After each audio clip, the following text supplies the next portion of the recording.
చాలా సంతోషం అన్న. Thank you brother. మిమ్మల్ని ఈ విధంగా ఇక్కడ మరొకసారి మరలా ఇలాంటి ఒక వేదిక మీద కలుసుకోవడం చాలా సంతోషంగా ఉంది, చాలా ఆనందంగా ఉంది. ఈరోజు ఈ డిస్కషన్ ద్వారా మీ నుండి చాలా లోతైన విషయాలు, అలాగే వారి యొక్క భయభ్రాంతులు ఏవైతే భయభ్రాంతులకు గురవుతున్నారో వాటి నుంచి విడుదల పొందే విషయాలు మీ నుంచి రావాలని, అలాగే మనం చక్కటి విషయాల మీద వాళ్ళకి అవగాహన కల్పించాలనే ఆశతో ఇది ఏర్పాటు చేసాం. దానికి మీరు అంగీకరించడం, ఇక్కడ వరకు రావడం చాలా సంతోషం. ఫస్ట్ ఆఫ్ ఆల్ మీకు నేను ప్రభువునందు కృతజ్ఞతలు తెలియజేస్తున్నాను. ఇక ప్రారంభిద్దాం. Thank you very much brother.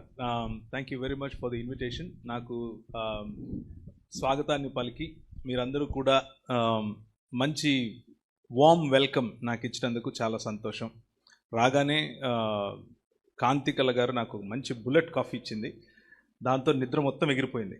అంటే కూర్చొని మాట్లాడేటప్పుడు నిద్ర వస్తుందేమో అనుకున్నాను. బుల్లెట్ కాఫీతో ఆమె నిద్ర. మీరు అలాంటివి చెప్తే ఇప్పుడు వాళ్ళు కూడా బుల్లెట్ కాఫీ అడుగుతారు. అంటే రెసిపీ కావాలి అంటే తర్వాత రావాలి, దానికి ఛార్జ్ చేస్తాం. నేను కాదు, ఆమె. ఇకపోతే ఇంతకుముందు నేను రాగానే మేలు చేయక నీవు ఉండలేవయ్యా అనే పాట పాడారు. అమ్మ చాలా థ్యాంక్ యూ వెరీ మచ్, చాలా చక్కగా పాట పాడావు. ఇంతకు చంద్రకళ గారు లాస్ట్ టైం వచ్చినప్పుడు మిమ్మల్ని ఇలాగే అభినందించాను. అంటే నా ముందు ఎవరు పాట పాడితే వాళ్ళు అభినందిస్తాను, అది గ్యారంటీ. అందులో మీరు చాలా బాగా పాడారు. ప్రభుని నిజంగా స్తుతించినందుకు కృతజ్ఞతలు. కూర్చోండి ప్లీజ్. అయితే మొట్టమొదటిసారి వస్తున్నాను ఈ ఊరికి. ఈ ఊళ్ళోకి నన్ను ఆహ్వానించినందుకు మీకు మరొకసారి కృతజ్ఞతలు తెలియజేస్తున్నాను. ఇంతవరకు ప్రార్థించినట్లుగానే మా అమ్మగారికి ఆరోగ్యం బాగాలేదు. నిన్న హార్ట్ కొంచెం ఎమర్జెన్సీకి తీసుకెళ్లాల్సి వచ్చింది, ఆమె హృదయం విషయంలో, అంటే గుండె విషయంలో. దయచేసి మీరు ఈరోజు రేపు గుర్తున్నంత వరకు ఆమె గురించి ప్రార్థన చేయండి ప్లీజ్. రెడీ, స్టార్ట్ చేద్దాం.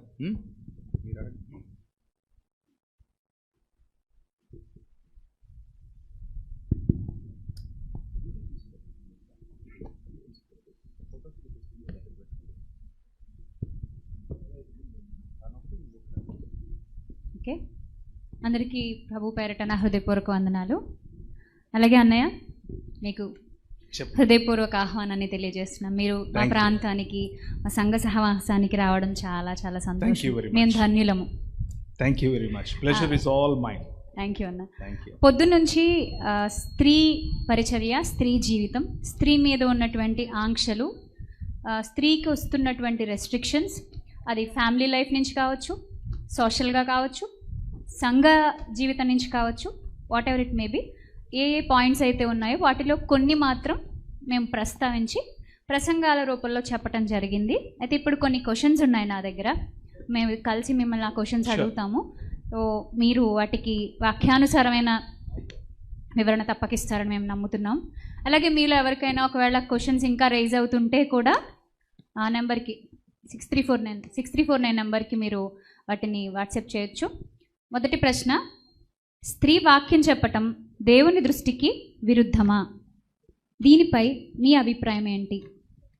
క్లుప్తంగా తెలియజేయగలరు. ఓకే, సో స్త్రీ వాక్య పరిచర్య చేయటం పరిశుద్ధాత్మ దేవునికి అంగీకారయోగ్యమైతే, నాకు అంగీకారయోగ్యం అయినా కాకపోయినా అది ఎవరికి లాభము కాదు, నష్టము కాదు. పరిశుద్ధాత్మ దేవుడు స్త్రీని వాక్య పరిచర్య కోసం ఎన్నుకుంటాడా అన్నదే ప్రశ్న. వాక్యానుసారంగా వాక్యంలో ఉన్నటువంటి అనేక ఉదాహరణలు స్త్రీలను వాక్య పరిచర్య చేసినట్లుగాను, నాయకత్వం ఇచ్చినట్లుగాను మనకు కనిపిస్తూ ఉంది చాలా స్పష్టంగా. ఇందులో డౌట్ లేదు. ఉదాహరణకు రోమీయులకు రాసిన పత్రికలో ముగింపు మాటలు పలుకుతూ పౌలు కొందరి పేర్లు ప్రస్తావిస్తాడు. తన సహచరులుగాను, తన జత పనివారులుగాను, తనకంటే ముందున్నటువంటి నాయకులు, లేకపోతే తనకంటే ముందున్నటువంటి క్రైస్తవ నాయకులుగాను, సంఘ పరిచారకులుగాను, అలాగే తనతో పాటు శిక్షణ అనుభవించినటువంటి, జైలు శిక్షణ అనుభవించినటువంటి పనివారుగాను, సైనిక వర్గంగాను, ఇంకొక చక్కని పదం వాడతాడు. అదేమిటి అని అంటే, అపోస్తలులలో పేరెన్నిక కలిగినటువంటి వారుగాను స్త్రీలను ప్రస్తావించడం మనం చూస్తాం. సో అపోస్తలులు మొదలుకొని ప్రతి పనిలోనూ స్త్రీ పరిశుద్ధాత్మని చేత ఎంచబడింది. ఆమెను ఎన్నుకున్నాడు పరిశుద్ధాత్మ దేవుడు. మధ్యలో నేను ఇంకొకరు ఎవరో వచ్చి చెప్పడం వల్ల మా అభిప్రాయాలు, పరిశుద్ధాత్మ దేవుడు వారిని విడిచిపెట్టేది లేదు, వారు పరిశుద్ధాత్మ దేవుని చేత వాడబడకుండా ఉండేది లేదు. ఇకపోతే సంఘ క్రమంలో చాలామందికి క్రైస్తవ ఇళ్లల్లో స్త్రీలు బోధించవచ్చు, పిల్లల దగ్గర స్త్రీలు బోధించవచ్చు, స్త్రీల దగ్గర స్త్రీలు బోధించవచ్చు. కానీ పురుషులు స్త్రీలు పిల్లలు కలిసి ఉన్న చోట పురుషులు మాత్రమే బోధించాలి అన్న ఒక రకమైన మానసికత ఉంటుంది. దానికి గల కారణం ఏమిటి అని అంటే ప్రైమరీగా 2 టెక్స్ట్స్. ఒకటి 1 తిమోతిలో ఉన్నది, రెండవది 1 కొరింథీయులకు రాసిన పత్రికలో ఉన్నది. ఇటువేమో 14, అటు 2వ అధ్యాయం. సో ఈ 2 అధ్యాయాలలో ఉన్నటువంటి ప్రధానమైన ఆంక్షలను తీసుకుని పౌలు గారు అన్నటువంటి మాటలను తీసుకుని స్త్రీకి బోధించే హక్కు లేదు, కేవలము నేర్చుకోవాలి అన్నటువంటి మాటలు చెప్తూ ఉంటారు. కానీ మనం ఏ పుస్తకాన్నైనా సరే సందర్భంలోనే చదవాలి, ఏ పత్రికనైనా సరే దానికి ఉన్నటువంటి సందర్భంలోనే చదవాలి. 2 పత్రికలకు వేరు వేరు సందర్భాల్లో వేరు వేరు మనుషులకు వేరు వేరు సమస్యలకు సమాధానంగా రాసినటువంటి పత్రికలవి. వాటిని రెండిటిని పౌలే రాసినప్పటికీ పౌలు తన అన్ని పత్రికలలో స్త్రీకి ఎంత స్థాయిని ఇచ్చాడు. ముఖ్యంగా రోమియోలకు రాసిన పత్రికను ఒక స్త్రీ చేతికిచ్చి పంపించాడు. ఆమె పేరు ఫిబే. ఆ ఫిబే కెంక్రియా అనేటటువంటి సంఘానికి ఆమె నాయకురాలు, పరిచారకురాలు అని పిలిచారు అనంటే నాయకురాలు అని పిలవటమే దాని అర్థం. ఎందుకు అనంటే క్రైస్తవ సమాజంలో పరిచారకులే నాయకులు, సెలబ్రిటీలు ఉండరు. క్రైస్తవ సమాజంలో సెలబ్రిటీలు ఉండరు, పరిచార్య చేసేవాళ్లే పరిచారకులే నాయకులు అవుతారు.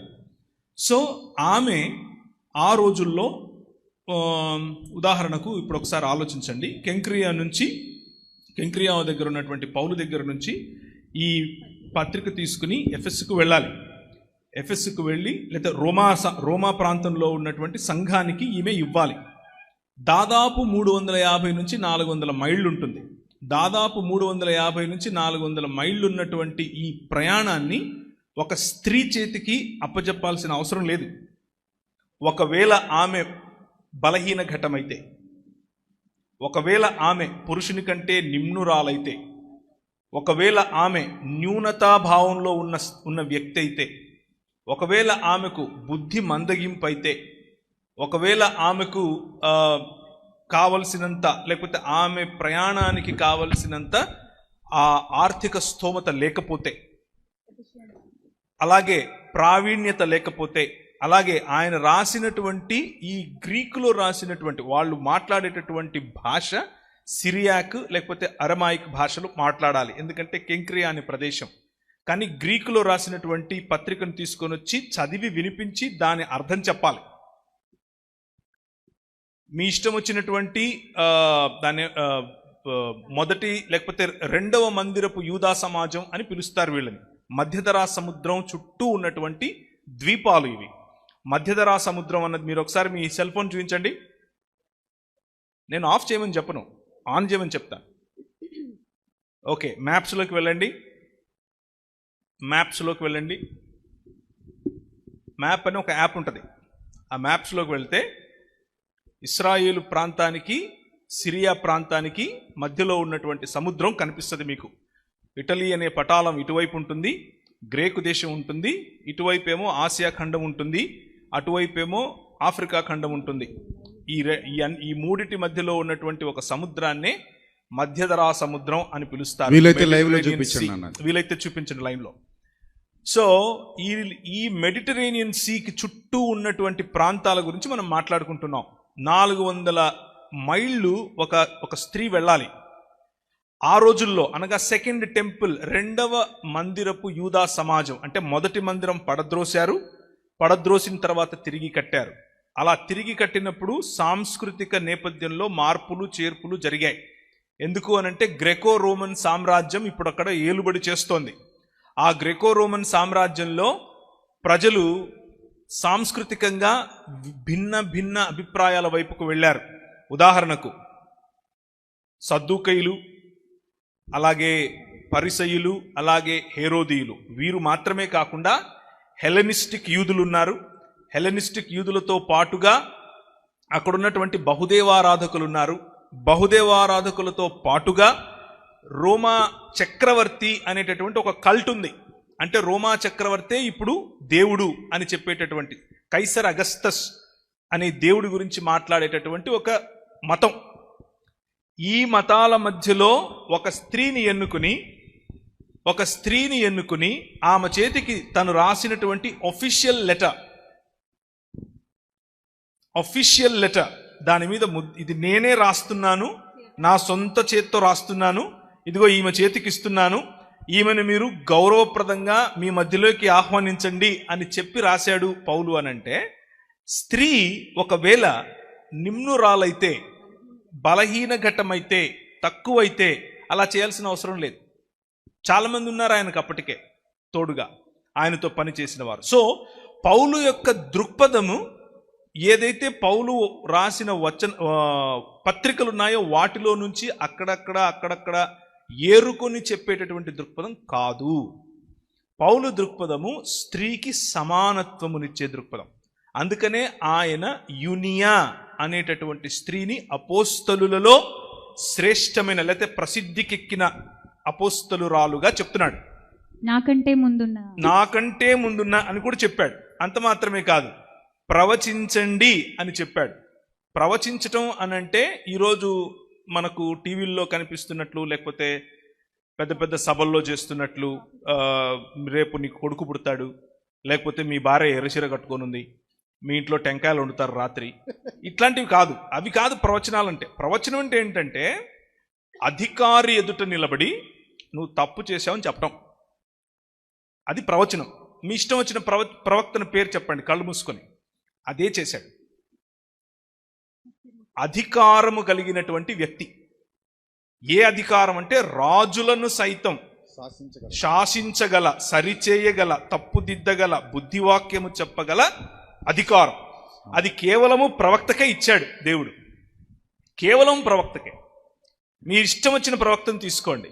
స్వయంగా ప్రవక్త అయినటువంటి దావీదును తనకంటే ఎక్స్పీరియన్స్లోను, తనకంటే అధికారంలోనూ తక్కువగా అనుకున్నటువంటి నాతాను అందరి ముందు, అనగా దాన్ని ఏమంటారు, కోఠి జరుగుతోంది. ఆ కోఠీలో అందరూ కూర్చున్నారు.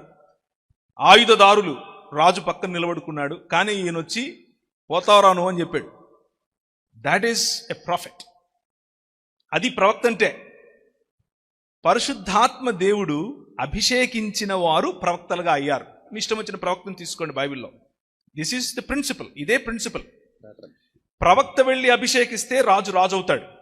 అప్పుడు పరిశుద్ధాత్ముడు ఆయనను అభిషేకిస్తాడు. ప్రవక్తను పరిశుద్ధాత్ముడు అభిషేకిస్తే ప్రవక్త అవుతాడు. సమూయేలు అదే, యెషయా అదే, ఇర్మియా అదే.